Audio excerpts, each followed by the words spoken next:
Okay guys, so this is the take apart of the Asus Strix GTX 970. What I'm going to be doing is taking this massive heatsink off, and we're going to be replacing some thermal compound and take a look at it on the inside and do a couple extra things like improving the VRM cooling. Let's see if we can see in there. You see that gap right there? That is what we need to fill in and attach up to this massive heatsink here.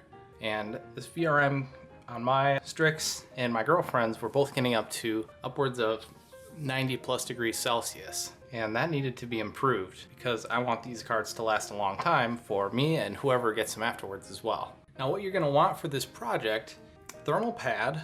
What this is 1mm and 1/2 millimeter thermal pad. This is an Arctic version that I'll put a link in the description to. You're gonna need some new thermal paste for the graphics card. I got Arctic MX4, play it safe with a good classic. I recommend having Arctic's thermal cleaning little kit. You can pick this up for $6-7, usually from Newegg. And this stuff cleans quite a bit better than just alcohol. You could probably use just alcohol to clean off the original thermal pad and thermal paste surfaces, but I really recommend it.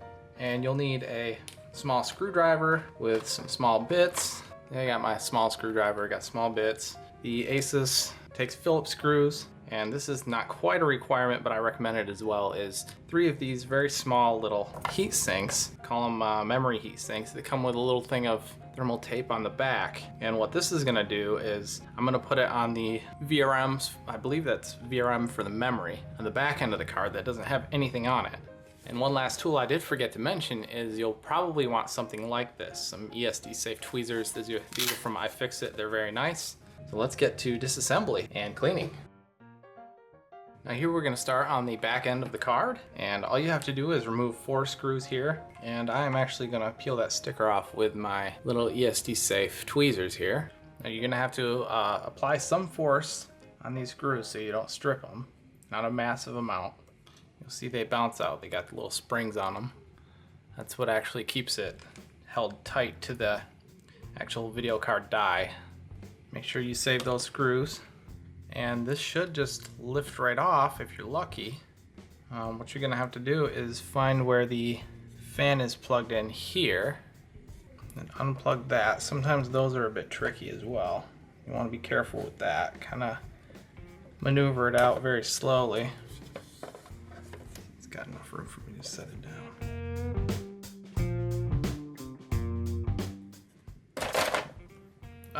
There we go.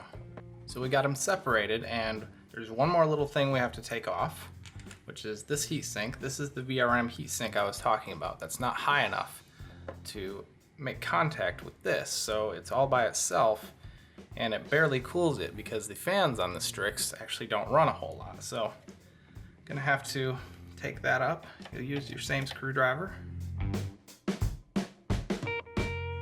And this heatsink should pop up. You might have to give it a little tug. There we go. See, that's the thermal pad that's on it. So you're gonna wanna peel that off.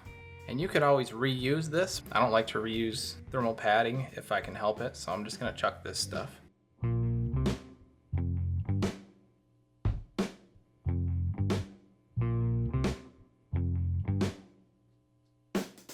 What we're going to be doing is following the directions on the Arctic Clean.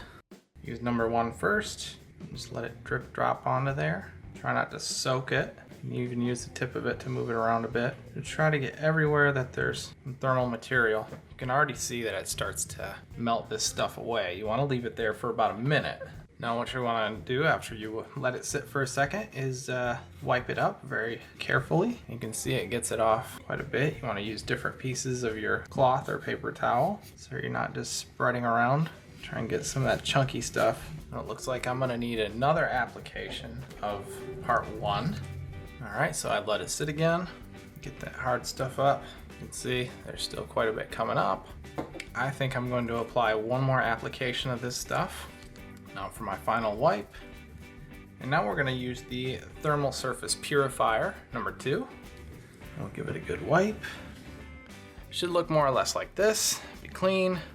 And we're ready to move on to the other parts.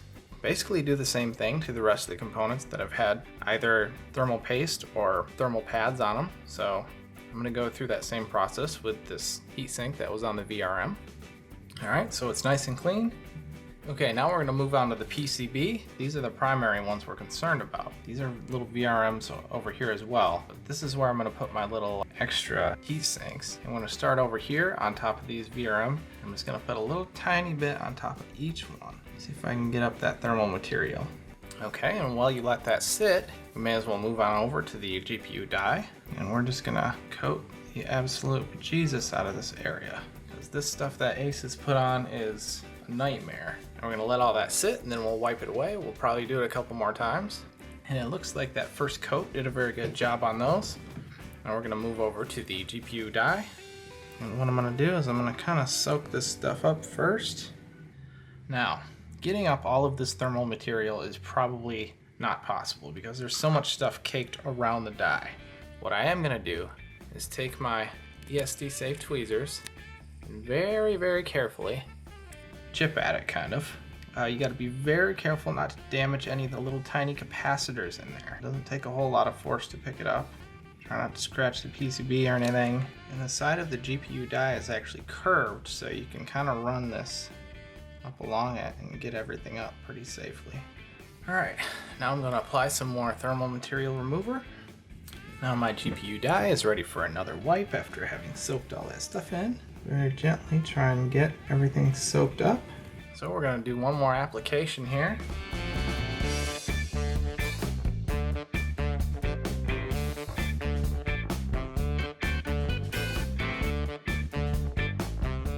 Okay, now we're ready for our surface purifier wipe.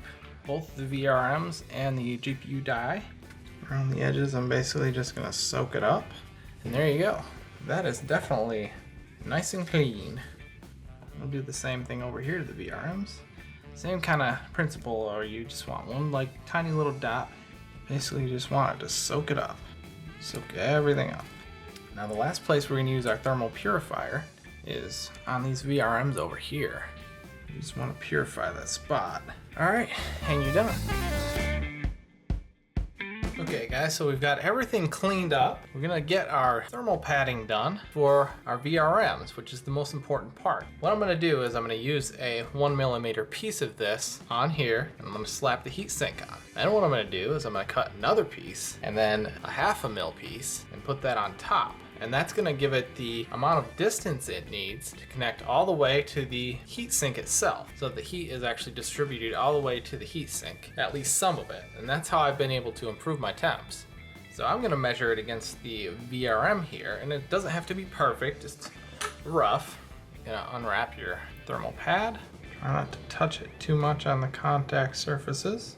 There we go. As long as it's not interfering with any screws, you're just fine. That looks perfect. Okay, now we're going to put the heatsink back on. Line her up with your screw holes. Now what we're going to do is cut our pieces for on top of the heatsink. So now we're going to measure it against the heatsink again. The top of the heatsink from fin to fin. And look at that. That's just about perfect. We'll just roll with that.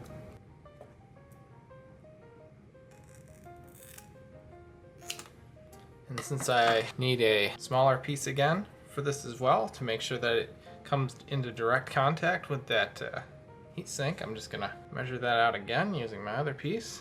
Now what I did for this area right here was I cut out some very small pieces of thermal tape, or what we have here, thermal pad. Go ahead and press it down on there. Next we're gonna be putting these heat sinks on. Just take the backing off. Can press down on them decently hard. Once again, just take that backing off. Now they could be moved, but they're really not heavy enough to fall off. I would never worry about that. Now let's move on to getting our pieces here on top of this VRM. You could always try just doing new thermal material on the bottom of that little heat sink, but I didn't feel like that was gonna be enough. Now the last thing before putting our heat sink back on is of course the GPU die. Needs some thermal material on it. Oh, you gotta take your Arctic MX4 or whatever you are using. Put about that much. We're ready to stick this thing back together, side by side again, so that you can plug your fan in.